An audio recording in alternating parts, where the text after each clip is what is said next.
I solemnly swear that I will tell the truth, the whole truth, and nothing but the truth. So help me God. Good morning, everybody. Ron here from The Truth About Addiction. Welcome to a podcast.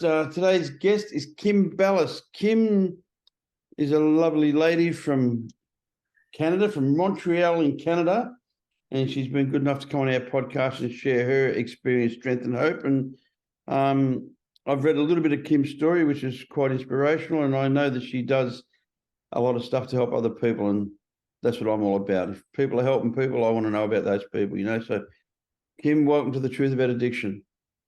Thank you so much for having me. No, it's our pleasure. We reach out to people that are carrying a message of hope and a message of we can do this, you know, and we're not alone. It's really important that we reach to people and let them know, listen, you're not alone. You know, reach out. We can help you. You know, we can show you how we got through certain things of our life and what motivated us. And a lot of people, I believe, my intentions is more important than my actions. That's right. If my intentions are not clear and and pure, I cloud my whole purpose, you know. So please tell us the Kim story. Well, so my story started over 10 years ago, almost 11 now. Well, a little bit before that. My younger son, Matthew, was a superstar football player, out, 4 nights a week doing exercise and went from one day to the next. Unfortunately, he started having seizures. We automatically believed that it was caused by concussions in football. And unfortunately, no. Push came to shove. They let him play football again. But in the end, he has full epilepsy and grand mal seizures. So from one day to the next, basically, our lives just kind of blew up because, I was afraid to let my 13-year-old even ride a bicycle because I didn't know when the next seizure was coming. And in the first year, we had about 10 or 11 seizures before and this was even when we were starting to get medication. They couldn't really find what was really working for him. And we'd get to like 2 months, 3 months, seizure free, and then poof, something would happen again. And in Canada, I don't know how it is over there, but the children are allowed to go into the the doctor's office and speak alone. They don't have to have their parent beside them. I was lucky enough because my son Matthew allowed me to go into the doctor's office with him. And so the doctor said basically, one, alcohol would be very limited. He could have 1 or 2, which that to me was insanity to even for somebody to say to a young teenager, you can have 1 or 2, because I don't know many teenagers that have 1 or 2 drinks. Yeah. And then the other thing was you could smoke marijuana. And I was not very keen on him smoking marijuana. But they said no, medical marijuana was, okay. So, we were just kind of going along. And after a few months, finally, we kind of got a bit stable again. And the seizures had died down. And so I said, you've got to start seeing your friends again, getting out and, having a life again. And he'd go out, call me a half an hour, 40 minutes after he got there and say, no, Mom, I've got to come home. I'd pick him up. So the third time I went and I spoke to him quietly and I said, what's going on? This just doesn't make sense. And he said, Mom, I don't fit in. Everybody is drinking or they're stoned and I just don't fit in. So I said, oh, come on now. This is crazy. You don't need alcohol to have fun. And as I said it, I had the biggest glass of wine in my hand. And I thought, oh, wow, you are such a hypocrite. Yeah. So it was like a truck hit me. And I just said, okay, I'm going to stop for 3 months. But it was honestly, that's all my intention was, to prove a point and to support him as a mother, to say, this is not necessary. And 3 months came and went. The next thing we knew, he said, see, now you could be like everybody else, Mom. So I said, okay, I'll do another 3 months. And at that point, I've got to say, one, the first thing that hit me was everybody kept saying to me, "Oh, you could drink again. You never really had a problem." And I said, "Well, you know what? I feel a lot better. I'm sleeping a lot better. My anxiety, even, and having a sick child was through the roof, is better somehow." So I said, "Wait, I don't know, but there's something to this." And I was exercising. I was feeling better. So then Matthew said, "You could be like everybody." I said, "Okay, Matt, I'm going to do another 3 months." And surely enough, it'll be 11 years in January 12th that I've never touched another glass of wine or had a sip. Yeah. Never. That's But I have to tell you, the whole first year was hard. I didn't go out much. But everywhere I did go, there was always somebody trying to convince me to drink. And I thought, if they're doing that to me, and I'm 52 years old at the time, how in God's name is my son that's 14, 15, going into those, years of going out, how is he going to manage? It's impossible. He's not going to make it. It really frustrates me that alcohol is a poison. Yeah.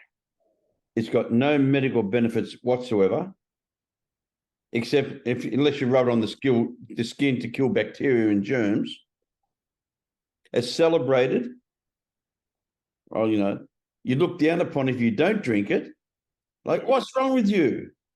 And Yes. I'm an Aussie, I'd travel the world and people say, "You can't be an Aussie, you don't drink beer."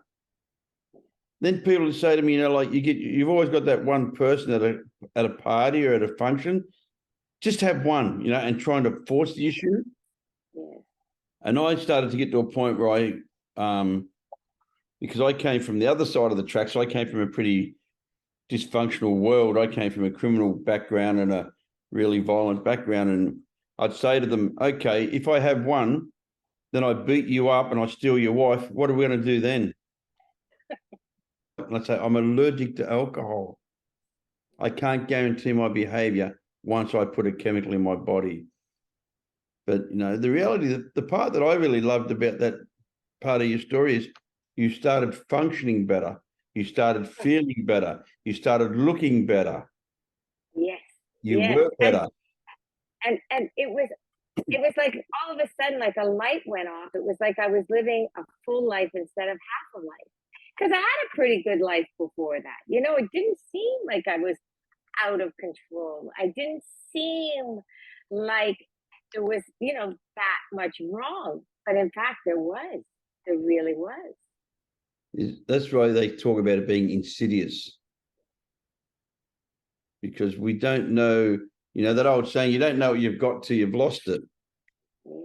Yeah. And because drinking is legal, socially acceptable, encouraged, actually celebrated, we get caught up into this false lie. And I call my alcoholism, my addiction, my affliction, I don't like putting labels on things. I call my allergy to chemicals a liar and a thief and a cheat, because it lied to me and told me that I was normal. It cheated me of joy. And it stole my youth. It stole my youth. I could have been so much more if I hadn't have been a drug-dependent, alcohol-dependent person.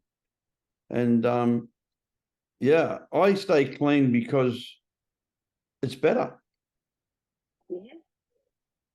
If it, And, I have to say too, 10 years ago now, I mean, there's people like you talking about it and stuff, but 10 years ago, the only thing I could find on the internet at that time was Hello Sunday Morning out of Australia. That was the only real thing. Was every Sunday morning people got together, they shared their stories anonymously, not whatever. It was just, and that was like my Sunday was like, I couldn't wait for Sunday to come.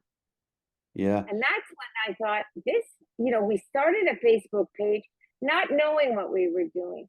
My sister made a logo just to give my son a sense of, and I would hear him say when his friends would show up with their backpack, "You can't come here and smoke pot. You can't drink because my mother stopped for me. Yeah, it's so nice. It's so nice. It's not. It's quite ironic. There's so many similarities already between you and I. I had a son. He used to get seizures. And his came from a thing called encephalitis. He attracted as a child just after birth, and he had 4 or 5 brain operations as a very small boy. And you know, he lived a fairly.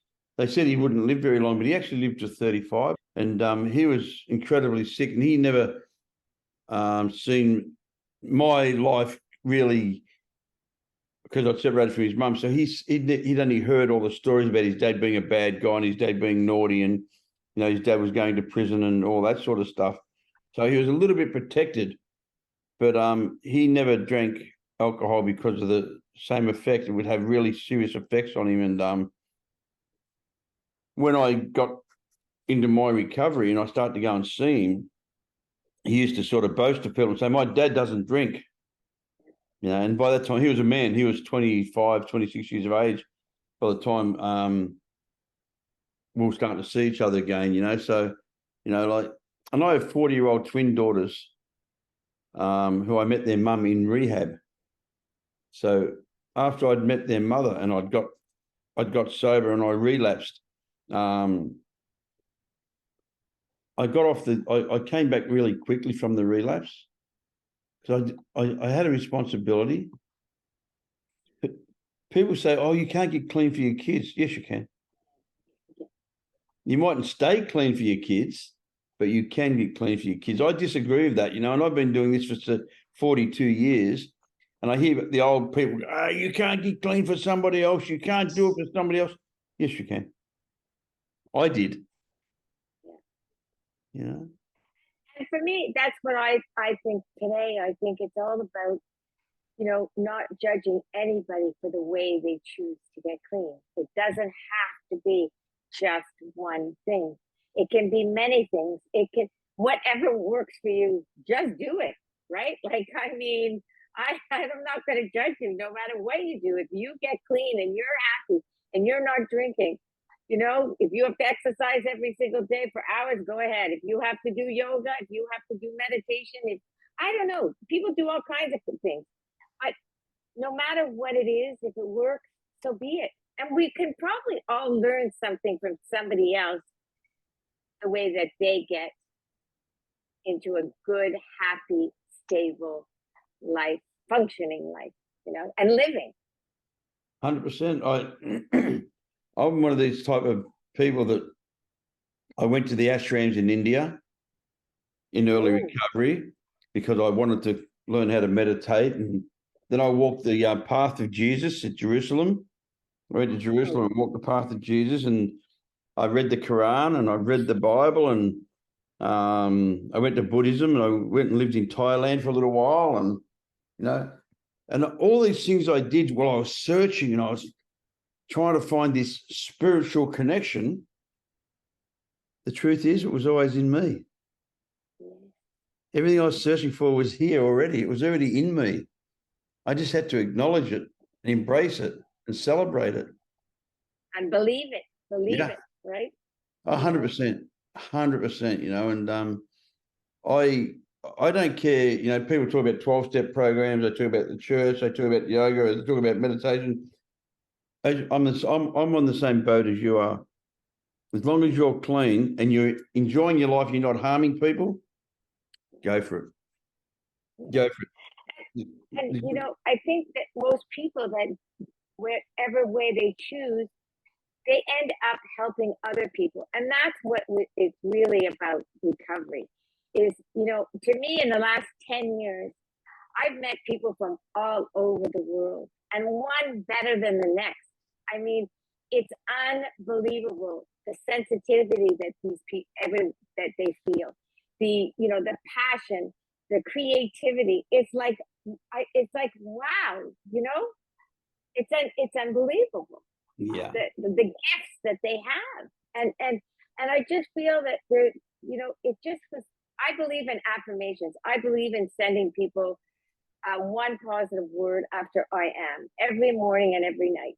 And don't ask me how, but I wake up and I kind of think about somebody, and somebody says, "How did you know it was going in a bad way today?"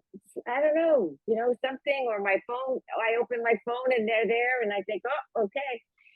And I think it's just changing that way of thinking, and then people go, "Oh yeah, you know what? I am kind of funny. I am kind of sporty. I am kind of this." And it slowly rebuilds the self-esteem for people to remember all the qualities they forgot they had. Yeah. And what you said then is, I believe the whole full stop of recovery is we have to carry the message to the addict who still suffers, the alcoholic who still suffers. I feel obligated to tell people, hey, there's a way out. Don't do what I say, just do what I do. Follow me. I'm not trying to promote you. I'm trying to attract you. I'm a street kid that grew up in a really poor family. My father was a gangster. He was physically, sexually, spiritually, emotionally violent man to everybody. He was just a horrible human being. And here I am, a father, a grandfather. My children love me. They don't fear me. My grandchildren love me. I just went to Sydney. And that's another thing. I was a street kid my father didn't believe in education. I believe in education. My children went to private schools and they got educated because I didn't. But I've written a book. I was just down in Sydney last weekend for the Crime Writers Festival. I was a guest speaker. How does that stuff happen? It's because I'm. Yeah, and that's what I think. And I think for my kids, it's not really only about drinking. It means that my word really meant something, and still does. Yeah. And they trust when I say something that, yes, in fact, I will come through for them, and I will be there. And I've got to tell you, the kids today, they love it when they tell people I don't drink, like you just said. They just love it. They're smiling, like my mother doesn't drink. No, she doesn't have to. She, and she does this sober is the new cool. And they can't believe that from a kitchen table, a mother of 52 that knew nothing about the internet, didn't know how to, navigate any of that, was able to do it like 90% on her own. And they're proud of that because they think, wow, she did it out of nothing with no help. So she could do it. I can do other things, right? So it keeps everybody kind of like a little bit, and for the people that I meet, I think I have one picture of myself I've never shared publicly. It's at my 50th birthday party, and I share it with young mothers or young fathers because they say, oh, you're 10 years in or 5 years in or 7 years in, whenever I met them. And when they see that picture, they get it. They get it that I was there, because sometimes people don't realize we all started there. We all started there, right? 100%, and because I've been clean, nearly 38 years, and I've been in the program, like in my own recovery program for over 42. I haven't had a drink since 1982. Wow. And I haven't had a drug since 1986. The 3rd of the 3rd, 1986 was the last time I put a chemical in my body. But what I lacked all my life were principles and trust and loyalty and integrity. All those words there, I didn't even know how to spell them.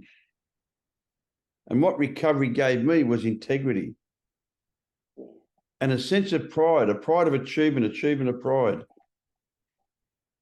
And when I published my book, because I've dreamt about writing this book my whole life, and I finished the book in 2007, and I only published it this year. I was afraid of judgment, afraid of failure, afraid of all these things. And that's just old tapes. Even after all that many years, that old tape was still there, you're a street kid from Fitzroy, you know, your writing's not the best. And I've been told by very good publishers and authors that it's not the best written book in the world, but it's one of the best books we've ever read. Yes. And, you know, I think that we're so hard on ourselves, and somebody else is probably, I got to get your book, but for somebody else that's read your book, they're probably saying, what's he talking about? This is the greatest book. And I've read many books from people that have, you know, are in recovery, and they're all very different, but they're all fantastic for different reasons. Yeah. And to me, that's a gift because people see themselves in different stories or different ways, right? Of listening to somebody else's story. And it makes them feel like, okay, I'm not alone. You know, I'm not alone. And that's why I love it when people say, you know, me too. Just say me too, because it makes the other person feel like you understand, you know? And, you know, the therapeutic value of one addict helping another is without parallel. That's from a 12-step program literature, but it's one of the truest things I've ever heard. I couldn't have got clean listening to a psychiatrist or a psychologist or a priest or a doctor. You know the story about the guy in the hole. He's in the hole and he's stuck in this hole, and a doctor walks past and writes a prescription. He goes, I can't get out of the hole, and the doctor writes a prescription for antidepressants, throws the prescription down to him. Then a priest walks past and he says, I can't get out, and the priest says a prayer for him. Then a drug addict, an alcoholic, walks past and he goes, I'm stuck in the hole, and the alcoholic jumps down in the hole with him. And he goes, what are you doing, man? He said, now we're both here. He said, yeah, but I've been here before. I know the way out. I love that story, you know, because it's the truth. You know, and that's what the truth was for me. I actually needed to reach out and to find people like yourself, like me, that's saying, no, I know the way out. I've been in that hole and I got out of that hole. So follow me. I know where to go. I actually know the way out of this hole, you know? And for me, and that's it. I think it's important that people like you and me talk to everybody and say that we were in that hole. Yeah. My past is my roadmap. Yeah. And I never want to go back there. And as long as I don't pick up a drink or a drug just for today, I'm okay. Yeah. Did you ever go to the 12-step programs? No, I've been a speaker for different people that have asked me to join their meetings and speak at their meetings, but I've never done one. But I have to say, when I have been in a meeting as a speaker, the love and the sense of community that was there. And a lot of the people, you know, like I went to Connecticut this past summer, and, you know, on the Sunday was an AA meeting. The Saturday night, the comedy event was done with an AA meeting. And I went and I couldn't believe it. It was just like a family that we're all together. And, you know, we walked in and we had been driving for 6.5 hours and to get there. And it was like we were like their long lost cousin from somewhere. It was unbelievable. They didn't care if we went to AA or if we didn't, or why we were there. It was an incredible barbecue. It was an incredible comedy evening. And, you know, to me, if people are kind and good and decent, that's all that matters. I don't care what you're doing, and you know, if you've made a mistake, I'm not giving up on you. I'm not going to give up. I'm not going to give up. I'm going to keep calling you. I'm going to keep sending you messages, and I'm going to keep trying, because I really think there's hope for everybody, you know, to find that way somehow. And it could be something you say tonight on this that makes somebody say, oh, wow, wait a minute, you know, right? Yeah, 100%. The reason I asked that question was because I didn't think you had been, and which made me even want to have you more, because I don't want people to be stereotyped and put into pigeonholes. You have to do it this way. Because in the old days, because I am old, you're told, if you don't do this amount of meetings, if you don't work the steps, if you don't do this, you will relapse. Wait a minute, leave me alone. Let me find my own peace. Let me work my own program. Let me enjoy the joys that I have. I don't want to be told what to do. Alcohol told me what to do every single day. I was sick of being told what to do. Well, I know there's that fine line, and at the beginning when I did start talking about being sober and this and that, a lot of people that were in AA did not like that I was so open about it, and I said that's the way I choose to talk about it, because I want my son, and I guess it was for me too. I used him as a crutch and he used me as a crutch, but it was like I wanted to talk about alcohol and sobriety like I talk about the sunshine. Yeah. Because I didn't want anybody to feel that it was a dirty or there was shame or there was anything associated with it. That's the way I chose to, that was the only way I knew how. And the beautiful part is, nearly 11 years into it. Yeah. And I have to tell you, when I started and I, did a trademark, God knows why I did a trademark, but I did. And people were saying to me, you cannot say sober and cool in the same sentence. You are wasting your time. You are wasting your money. So who's laughing now? Exactly. I love being told I can't do something. Yeah.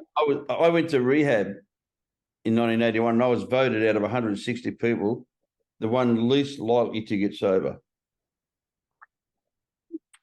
How you going, guys? Exactly. And most of those people that voted are not around today. No. Because there is no judges. No.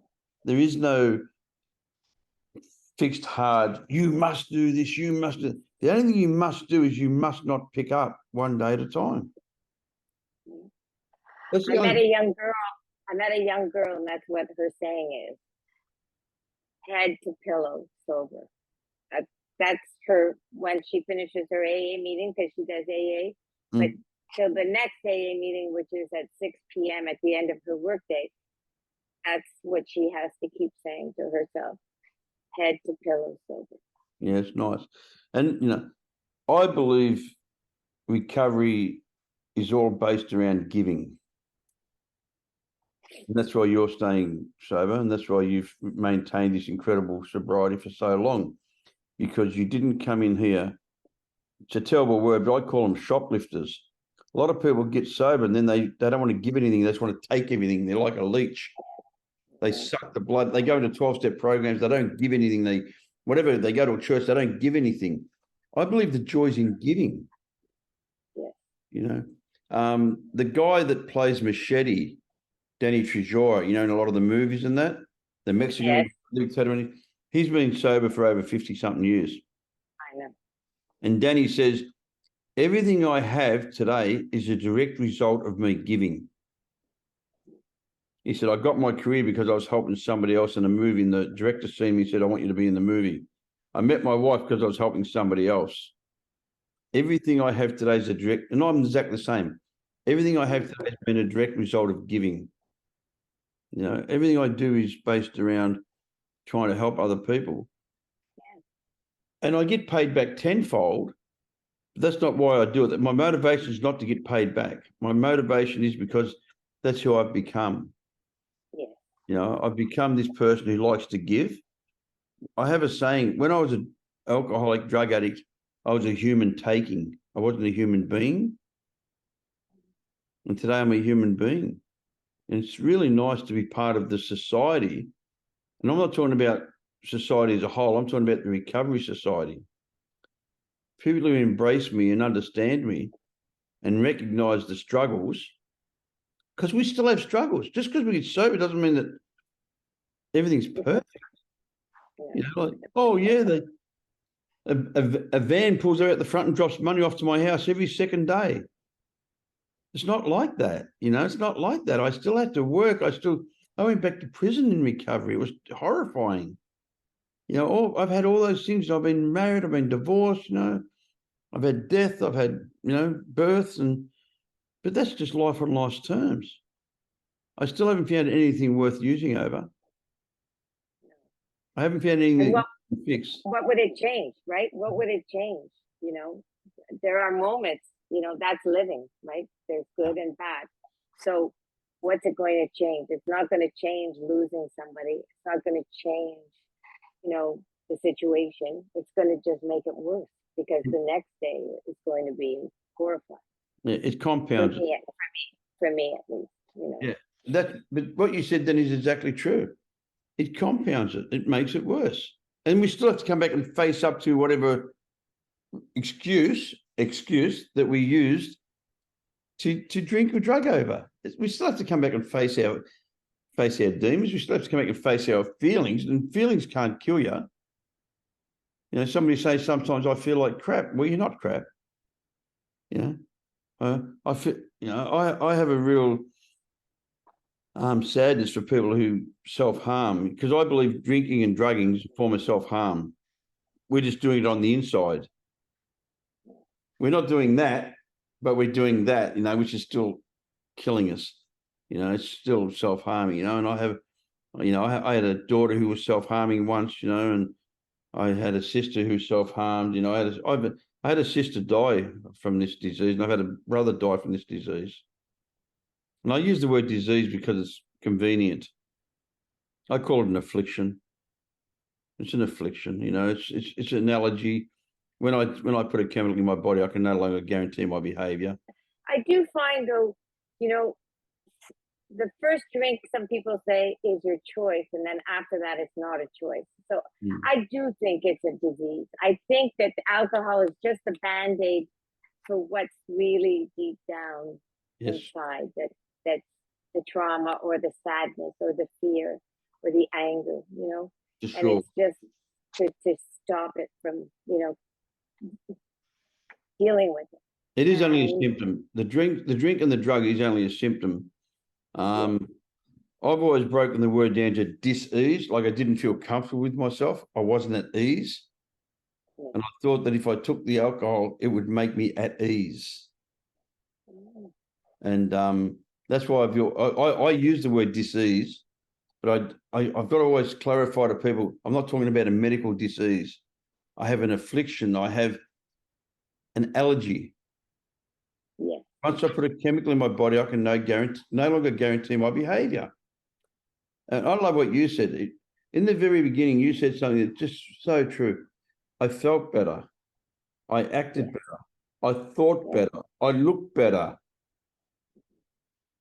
So, and the funny thing is, sorry to interrupt, I thought when I was drinking, in those days, I did a lot of, fundraising for cancer events and children's hospitals and things like that. And I was a maniac in the sense that everything had to be perfect. So there I'd have 2 martinis and go to the event. And I thought, okay, now I need some wine to be able to talk to everybody that's coming in the room, because I'm not, feeling so comfortable. I don't think that I'm worthy enough of talking to these people. I don't think I'm that smart. I'm not that important. And, the fact is, I talk to people a lot better today without the booze than I did then. Yeah. And that's the part that proves to you that the alcohol was defecting you. But the lie of the disease is what I call the lie of the thief and the cheat that lives in our head. He was telling you, oh, no, you need this. You'll be better without this. You'll be better if you have a couple of wines. You're going to be able to talk to these people. So to tell me that something's made you better by getting clean, alcohol must have been making you worse. Absolutely. And even 10 years later, it's still, there's still moments where, I feel those triggers when I start to feel insecure, when I start to feel like, oh my God, what am I doing? I shouldn't be, I shouldn't be here. I shouldn't be doing this, like, how come I'm, what if I make a mistake? What if I mix up, and then it all goes okay, and then I have a wonderful event or a wonderful evening or whatever it is. And then I think, oh, thank God. But it happens. It still happens where there's those moments where I think, it happened 2 weeks ago, where I was in a situation where I was in New York doing something, and all of a sudden, once again, I started to doubt, you know, there was so many important people coming, and why was I there, and what was I going to say, and would I say the right thing? And in the end, it was just, one was nicer than the next. The VIPs that were, the people coming to the event couldn't have been nicer, and they were all in recovery. Yeah, I say to people, just because I've been drug free a long time doesn't mean that I don't still suffer with my thinking problem. I don't have a drinking problem anymore. I have a thinking problem. I've always had that thinking problem. And I say to people, if you think that you don't have a problem, there's your problem right there. That's right. You think. We don't want you to think. We want you to do. It's not a thinking program. It's a doing program. I love your daily message you send to people. I work with a lot of people, and every single day, they've all got to send me a gratitude list.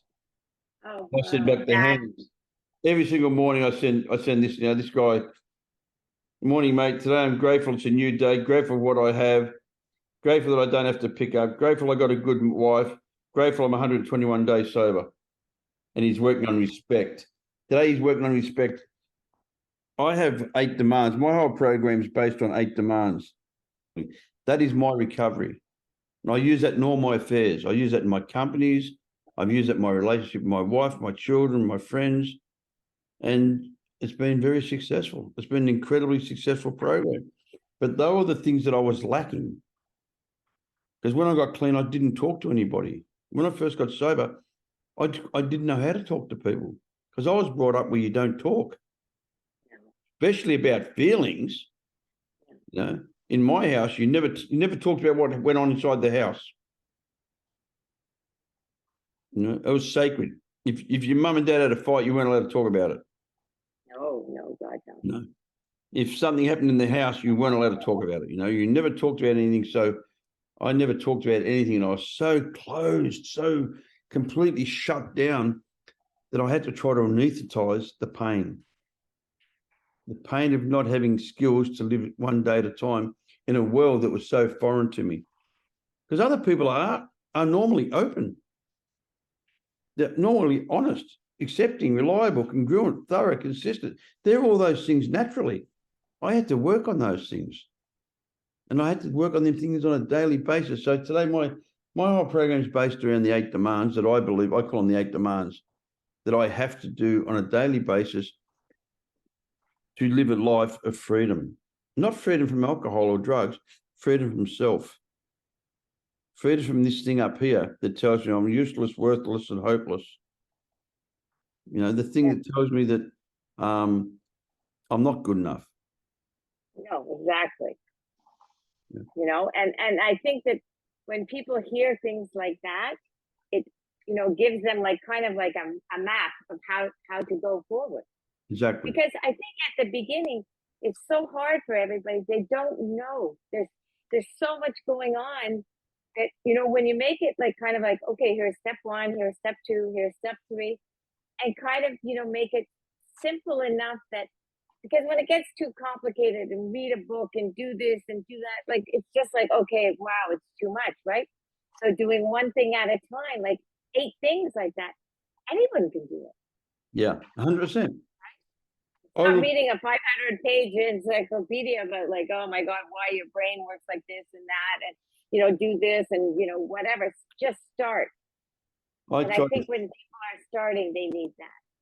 Yeah, I agree 100%. I try to explain to people, the 12-step program is wonderful. Don't get me wrong, I love it. And it's saved millions of people. I love the 12-step program. But a lot of it's philosophical crap. Get to the point. 1, if I put a chemical in my body, I can no longer guarantee my behavior. That's the first step. Instead of saying, I'm powerless over alcohol and my life's unmanageable, first step is, if I drink, my life turns to crap. The second step says, came to believe that a power greater than myself could restore me to sanity. My idea is, if I think I can drink, I'm crazy. The third step says, We made the decision to turn our willing and lives over the care of God as we understood him. My third step is, if I'm crazy, I need to ring somebody who's not crazy so they can tell me I'm crazy. That's the first 3 steps of my recovery. It takes away all the philosophical, what I call crap, the philosophical, because that confuses the newcomer. When you first get sober, our brain's so foggy. All we need to hear is, don't drink and it'll get better. That's it. Stop. Let's go. If you drink, it'll get worse. If you don't drink, it'll get better. When? In time. How long? Who knows? Who cares? And surround yourself with people that are going to make you successful. Community. Don't go, because to me, that's key, whether it's day 1, whether it's day 500, whether it's day 5,000, because life happens and we all get triggered and we all have moments and things happen. And, sometimes, people make a mistake. And to me, failure is when you stop trying. Come back. A relapse is not the end of the world. It's terrible. I'm sorry you did it. You had to go through it, but learn from it and let's get back on. Like, let's not like stay there. Let's just move it along, right? Because nobody is perfect. I'm 62. I've never met anybody who's perfect. So, Yeah. I'm the same. I'm not 62. I wish I was, but I'm 70 next birthday.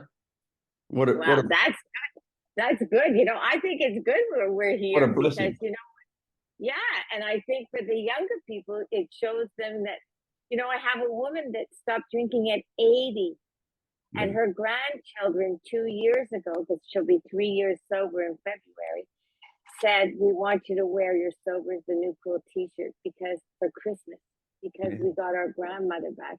I cried because I thought, what, for her grandchildren, they were like beside themselves. That's all they wanted. And she stopped at 80 years old. I mean, that's incredible. So it's never too early and it's never too late.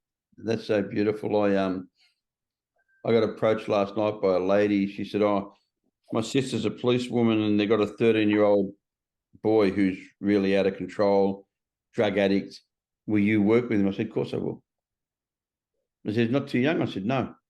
She said, it's not too young for him to take drugs. It's not too young for him to get sober. I got a 17-year-old boy who I started working with. It's coming up to 2 years. His dad rang me. He was 6'1" and he weighed 40 kilos on ice. He was dying. He'd been on the street for 3 years. He was 17. Last year, he played in the grand final of his football team and his team won. And he got best and fairest. He got, the most valuable player. He's now 19. He was 19 last week. These are the rewards that people don't understand. This is why we do what we do. It's not the financial gain. Like I own a jewelry company. I sell Rolexes and Petit Philippe and diamonds. That's what I do the other job because I love the other job. I do this. I do my jewelry company because it makes money. Yeah. I do this job because it makes me happy. Yeah. And it makes me grateful. And it makes me God-centered. And that word God is a funny word for me because God just means good, orderly direction. I don't know. I don't know who God is. That's being honest. I've searched everywhere and I just found out that love, understanding and forgiveness is what my God is.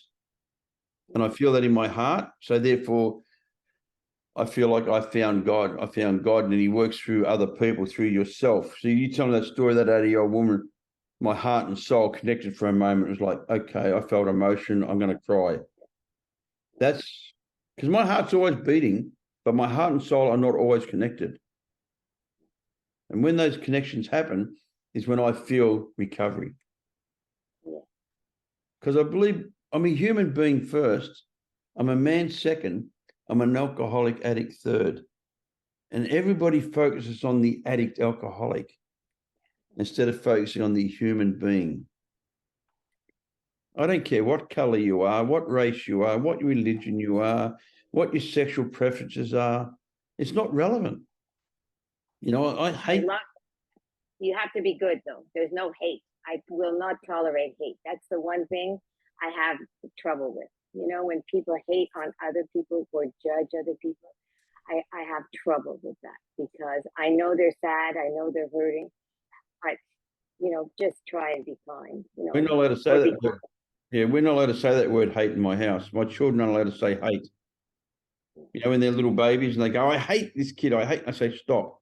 You dislike them because of their behavior. I don't use that word hate. You know, the thing I hate is what we do to each other. Human beings. I think we are the most, I don't even know that word is, most horrid animal on the planet. You know, I watch what's going on around the world and, you know, it just breaks my heart. I don't understand it. I came from a criminal background and spent over 15 years in prison. I've been in prison with some of the most dangerous,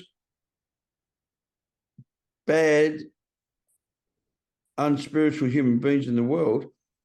And I still see what our governments do. And I think, where's the difference?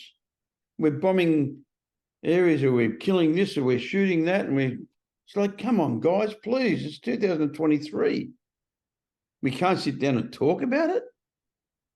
We're supposed to be the most intelligent race. We're not. I think, I don't know, bloody maybe the lyrebirds are or something like that. I don't know what's the most intelligent, but it's definitely not humans. We're probably the most productive in destroying our own planet. Yeah. The things we need to survive is water and air, and we're polluting both of them. So we're not real bright. We're incredibly selfish because we're not thinking about the future. We're only thinking about it here and now. Everything's based around the dollar. And don't get me wrong, I'm a materialistic person. Listen, yeah. But it doesn't make me happy. Whether I'm driving my Toyota, I have the new Corvette. See, in Australia, Corvettes are really rare. So I drive the brand new latest Corvette. And a lot of my friends say to me, you've got so many nice cars. Why do you drive the old Toyota all the time? I said, because it gets me to where I want to go and I don't care if someone scratches it. It doesn't matter. You know, I can be wearing a Rolex or I can be wearing a Tissot. It still tells me the time. In fact, these days, this tells me the time. You know, like, it's not about that. It's about what's going on in here. And I see that in you. I really do. I see that in you, Kim. I see a lot of love and a lot of peace. And I also see a lot of care and giving. And to me, that's what recovery is. Yeah. And, you know, when there are moments over the past 10 years, you know, I thought, oh, I'm not making a difference. Why am I doing this? You know, helping enough people. And I get like that. I get into these crazy cycles where, oh my God, I haven't reached out to enough people today. I haven't really accomplished anything. And then I think, oh, you know what, maybe I shouldn't do this. And then whoops, something happens. I go, yep, that's why I'm still doing this. And it's somebody giving back to somebody else, or some wonderful story like that 80-year-old woman, or a nurse that I know during COVID that was, you know, exhausted, that worked so hard and, you know, is wonderful. Like there's just, and she's in recovery, you know, doctors that, you know, after 15 years of being sober during COVID, picked up a drink, you know, and had a relapse and then came back. So there's a lot of reasons we have to continue because this world is too precious and there's too many people and we just never know who's listening to what. Last week when I was in New York, a young girl came in and she grabbed my hand and she said, when you're talking, I think you're talking to me. And she said, you have no idea my mental state these days. I'm so sad. And then there was another woman in the room with me that came and helped her. And, you know, like, and then there was two young girls and they said, thank you for sharing because we wouldn't be able to say that we're feeling the same way. And I was like, I knew the evening was a success before it started because 4 people on it and now are connected for the rest of their lives.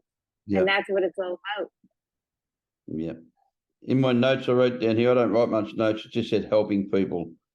That's, you know, and that's what when I first seen you on the internet, and I listened and I thought, yeah, okay, this lady's helping people, because I don't care about how long someone's been in recovery. I don't care about how many followers they got. I don't care about their social status and I care about people who've got a good heart, people who actually care about other people, and it's like, okay, I want to be part of this. I want to carry this message. This is the message I want to put across to other people, is that we do recover. Yeah. We can recover, and there's always hope. There's always hope. Yeah. No matter, as you said, 80-year-old woman, there's always hope. The oldest I've dealt with in the last couple of years is probably 65-year-old, a guy, and he sends me messages all the time. He sent Christmas presents for my kids last year. It's just grateful, you know what I mean? You know, he just sent up some balls, and you know, he's a school teacher and he'd had a horrific life, and he's got a really good heart. And now he's talking about, you know, my sons are really proud of me, and you know, his sons are 30-year-old men, you know, and he's talking about his sons being really proud of him, and that's the rewards. That's the reward, you know. And as I said, the young kids, and I love being clean. I love, you know, I laugh so much. I go through stages where I think, oh, I'm not getting a lot of followers. Maybe I'm not doing a good job, or maybe I need to reach out to more people, or maybe I need to, no, maybe I should just be grateful for what I've got. And today I did a post, and my post was, because it's just how I felt. It's not about me. It's about you, Yeah. you know? And this week I want everybody to try and make it about somebody else, because we get so wrapped up in what we're doing, and we forget, you know, to lift everybody else up. And by doing that, whoops, it comes right back to you. You know, it's like a win-win. It is. It is. I have a buddy in Los Angeles. He owned a tattoo studio right in the middle of Sunset Boulevard, next to the House of Blues, and he tattooed Motley Crue, Roseanne, Charlie Sheen. He tattoos all those people, right? He Wayne Gretzky. He tattooed Wayne Gretzky, the ice hockey player, and everybody. And on top of Greg's door, as you walk into his tattoo studio, there's a sign that says, "People who are wrapped up in themselves make small parcels." I love it. I love it. I like that. I like that. And a lot of people don't realize what it means. They all come in there and get tattooed, and they look at that sign and they don't understand what it means. I understand what it means, and I never want to be a small parcel. Yeah, I love that sign. I talk about that sign a lot, and that sign's been there for over 30 years. And as soon as you walk in, everyone goes, "Oh, you know," you see them, they look at it and they just walk past it. I look at it, my heart goes out. It's like, yeah, wow, that's a good reminder. You know, I'm one drink away from being a drunk. No matter how long I've been clean, people can't believe that. They say, "What, after all those years?" I say, "Yeah, mate, I'm one drink away from being a drunk. If I picked up a drink today, I could no longer guarantee my behaviour. But I don't want to. I couldn't think of anything worse." And I think, you know, that even to almost 11 years later, people still say, "You never had a problem." And I say to them, if I'm so afraid to have one sip today, you know, people are now calling it gray area drinking. I think to make people sober curious, and just to get them to come on board, because wherever I am, it doesn't matter. When I say out loud, "No, I don't drink just make it, I have Perrier in a wine glass," there's always somebody that comes to sit beside me and says, "My brother, my sister, my mother, somebody has a problem." So, you know, I think if we're all honest about it and share, whether it's mental health or addiction or alcohol, we're going to help somebody else just by talking about it. I believe mental health and alcoholism and all addictions are all the same. Me too. It's a thinking problem. I say it all the time. I say you've got a heart of gold and a head of spaghetti. What we have to do is unravel the spaghetti to get the spaghetti to connect with your heart. Because at the moment, you think that is your friend and that's your enemy, where you think that's your enemy and that's your friend. Because people don't want to feel. Yeah. Feelings can't kill you. Feelings aren't facts. You know? Yeah. You know, how exactly. you feeling? Oh, I'm feeling like death warmed up. Well, you're not death warmed up. You feel bad. So what? It will pass. Everything passes. Tomorrow is another day, right? 100%. Tomorrow is another day, you know, and that's exactly what I feel for everybody is that they just hold on, just hold on. Yeah. Try, you know, just keep just for today or just for this hour or just for these 20 minutes, you know, go for a walk, do something and you know, or call somebody. And that's why I want everybody to try and reach out to somebody every single day, because if everybody did that, we first of all we'd have a nicer world to live in. But you could help somebody right at the moment that they need, because they think, oh wow, I'm worthy enough of somebody calling me today and thinking about me.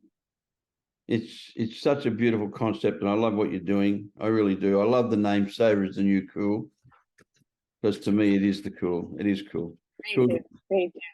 I think, you know, cool's a good word. You know, I'm a Fonzie guy. You know, I remember when it was cool. You know, but honestly, Kim, it's been a pleasure speaking with you. I could sit there and talk to you for hours, and you know, maybe we'll catch up again at a later date and do another podcast and talk more in depth just about yourself and what you're doing. And thank you very much for coming on The Truth About Addiction. Thank you. And I hope one day you come on my Instagram and do a live with me, a 30-minute live, and let my followers hear your story, because, you know, that's what I think it's all about. It is. It is. It's about carrying the message. And I'd love to do it. Anytime you want, we can work it out, and I'll work in with you always. I'll never say no to helping. Thank you. That's wonderful news. I can't wait. All right. Thank you from The Truth About Addiction, and have a safe and beautiful day. I solemnly swear that I will tell the truth, the whole truth, and nothing but the truth. So help me God.